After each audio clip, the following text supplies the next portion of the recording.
ఏదిరా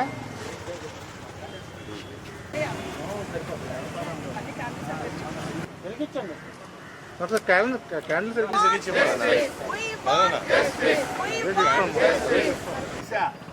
మళ్ళీ దీనికి ఏదో పేరు పెడతాం. ఎట్టి పరిస్థితుల్లో కూడా అప్పుడు చేసినటువంటి శిక్ష వేయవలసిందిగా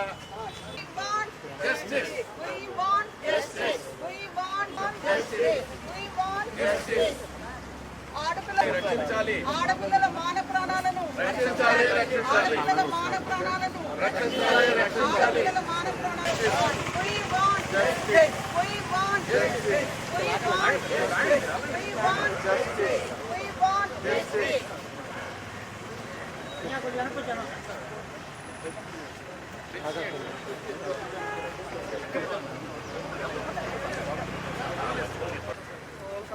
చెప్పు. నేనే అక్కడ ఉన్నా డ్యూటీలో. మహిళలపై దాడులు కొంచెం వెనక్కి రావాలి. చెప్పు చెప్పు చెప్పు విషయం చెప్పు. మహిళలపై దాడులు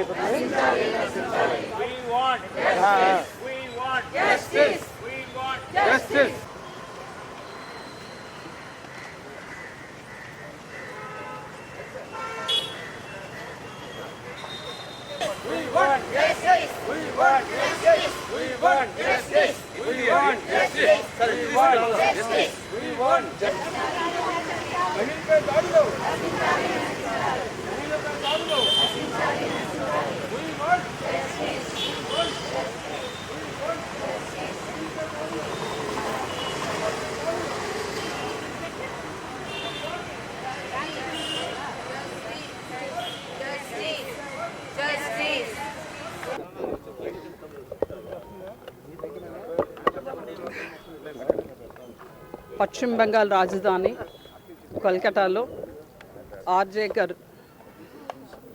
మెడికల్ హాస్పిటల్ కళాశాలలో ఇటువంటి దురదృష్టకరమైన సంఘటన జరగడం, కలకత్తా కాళీమాతగా పిలువబడుతున్న మమతా బెనర్జీ లాంటి ముఖ్యమంత్రి ఉంటూ ఒక మహిళా ముఖ్యమంత్రి ఉన్న రాష్ట్రంలో ఏమి పాపం చేసింది ఆ తల్లి? అంత హింసకి గురై అంత బ్రూటల్గా ఆమెని మానభంగం చేసి హత్య చేసినందుకు నిజంగా ఒక తల్లిగా నేను కన్నీళ్ళు పెట్టుకుంటున్నాను. అసలు ఇంత విజ్ఞానము, ఇంత వివేకము, ఇంత అభివృద్ధి చెందిన భారతదేశం ఎటువైపు వెళ్తుంది? ఈ పశు సంస్కృతి, ఈ పశువుల్ని ఎవరు పెంచి పోషిస్తున్నారు? ఈ పశు సంస్కృతిని మనం ఏం చేయాలి? Every action there is equal and more reaction ఉండాలి. ఇది చేసిన వాడికి 24 అవర్స్లో వాడికి నిజంగా ఆ అమ్మాయిని ఎలా హింస చేశాడో అంతగా మరింత 10 రెట్లు హింస పెడుతూ వాడికి తల నరకాలి.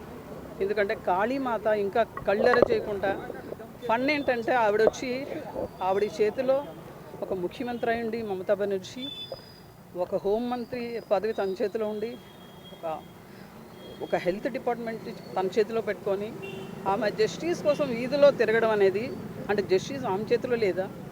రౌడీలు గూండాలు కలకటాన్ని పరిపాలిస్తున్నారా? చేత కాకపోతే గద్దె దిగాలి. ఒక మహిళ ముఖ్యమంత్రిగా ఉన్న రాష్ట్రంలో ఒక లెజెండరీ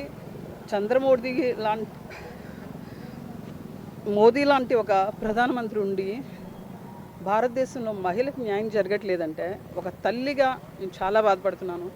ఒక డాక్టర్ అయిన అమ్మాయి తన జీవితంలో అన్ని డెడికేషన్ చేసి ఒక ఎంజాయ్మెంట్ లేకుండా బుక్స్ ముందేసుకొని 31 years వరకు పాపం తను చదువుతూనే ఉంది.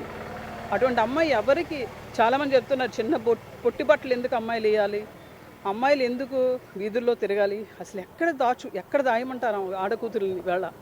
ఎందుకంటే 6 నెలల పసిపాపం మీద మీరు అటాక్ చేస్తూ ఉంటే, 60 ఏళ్ల ముసలాం మీద అటాక్ చేస్తూ ఉంటే కఠినమైన చట్టాలు తీసుకురావాలి. ఎందుకంటే ఒక చట్టం చేయడానికి 5 నుండి 7 ఏళ్ళు పడుతుంది.